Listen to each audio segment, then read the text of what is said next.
Hello inner tubes, different spokes here coming at you from the depths of the Canadian winter. I've recently attended a motorcycle show here in Toronto and had my first look at the new Africa Twin 1100. Let's take a look at the bike and then have a chat about it.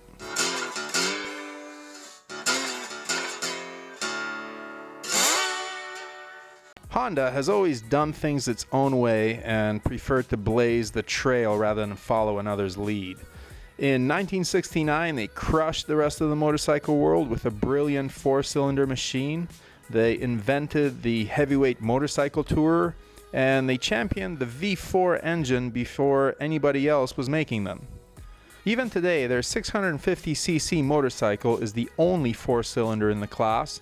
They're the only ones widely producing automatic motorcycles, and their big adventure tourer is a bit too small to be big and a bit too big to be mid-sized. Yeah, Honda does it their own way, and so when they updated the Africa Twin for 2020, they didn't try to fit into any preconceived category. The new bike has a bit more power with 100 horsepower, about 77 foot-pounds of torque. It's a little lighter, it's got a stiffer frame, a whole mess of new electronics including wheelie control and cornering ABS. There's also a new color display as well as connectivity with your phone. However, it is still quite a bit smaller than the KTM 1290 Super Adventure and the BMW R1250 GS, yet larger than the KTM 790 Adventure and the BMW F850 GS. So who is this bike competing with? No one really, and that's the thing. So once again, Honda is carving out its own niche and selling well. I'm excited about this motorcycle because I think the big 1200 to 1300cc bikes are getting too big. And I hope that Honda addresses my complaint about the previous Africa Twin, which was the noodly front end that tended to wander when in a high-speed turn on pavement. This was probably due to too soft a fork, so here's hoping that the new Africa Twin does better in that regard. So kudos to Honda for building this bike. When I saw it at the local bike show, I was impressed by the attention to detail and fit and finish that Honda is usually known for. Alright, here we are. The 2020 Africa Twin 1100. This thing, pretty sweet. Not a bad price either. Feel free to try it on if you like it.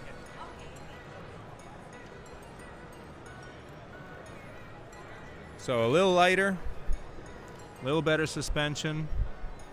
Still have the Nissan brakes, dual discs. Still a parallel twin, of course. But now look at that, 1100.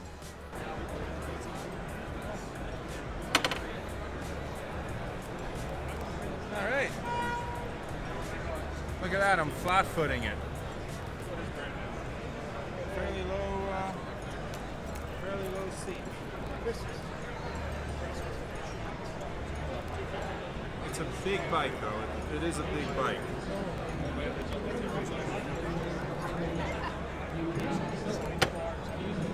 I gotta wait. Finances say I gotta wait.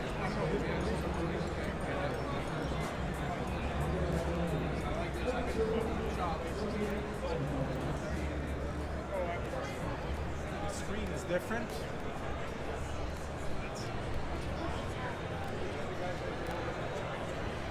Look at all the controls here. It's like a spaceship in here, jeez. You've got like a Bluetooth audio switch. So now we can take a trip into the realm of rumor and speculation. Rumor is that Honda will produce an 850cc Africa Twin soon, and this is where I worry. I'm hoping that that bike is not just a cheaper version of this bike with all the same components but a cheaper, less powerful engine. There's an opportunity here to produce something truly special that will really give the KTM 790 Adventure and the Yamaha Tenere 700 a run for their money. But in order to do that, the 850 Africa Twin will need to be light, like 450 pounds wet weight light.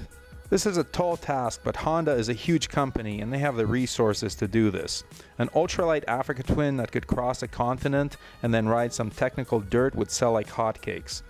I'm sure that if the bike is coming out next year, the design is already completed, but all of us adventure riders can hope that Honda gets this one right.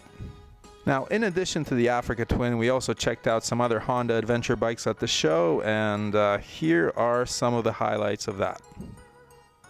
Alright, here we've got a comparison of the 2018 and 2019 Honda CB500X. Here's the 2018 model. Looks pretty good, but it's got a 17-inch front wheel. Here's the 2019. The headlight is a little bit changed. It's got a 19-inch front wheel. Colors are different. But we've got some gray here. Same motor, pretty much.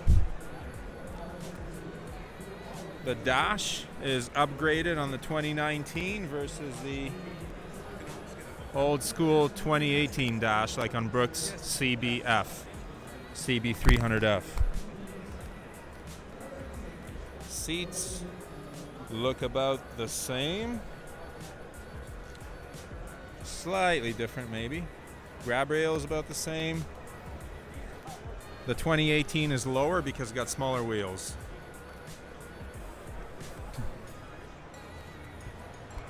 And less wind protection. Brooks' dream bike right here. How's the seat height? Okay. It's okay, yeah.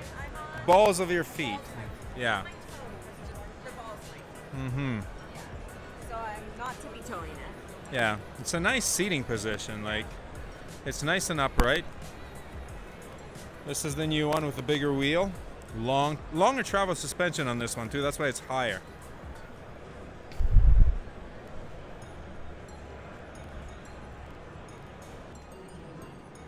So here's the 2018 model.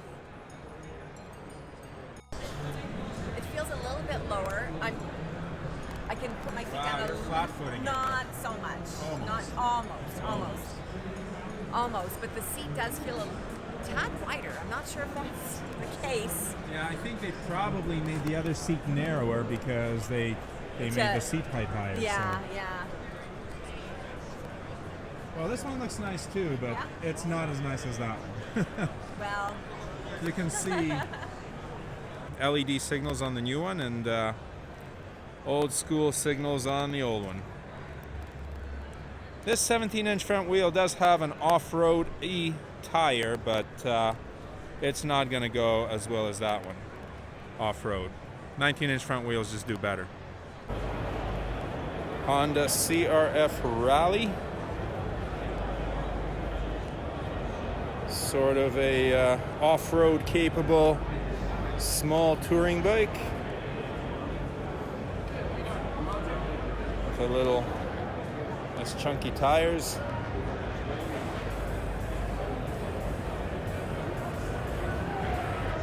Guys, thanks for watching and thanks for staying with me throughout this long winter. As always, I appreciate a like, comment, and a subscription. Keep the rubber side down, and I'll see you guys again soon. May the spokes be with you.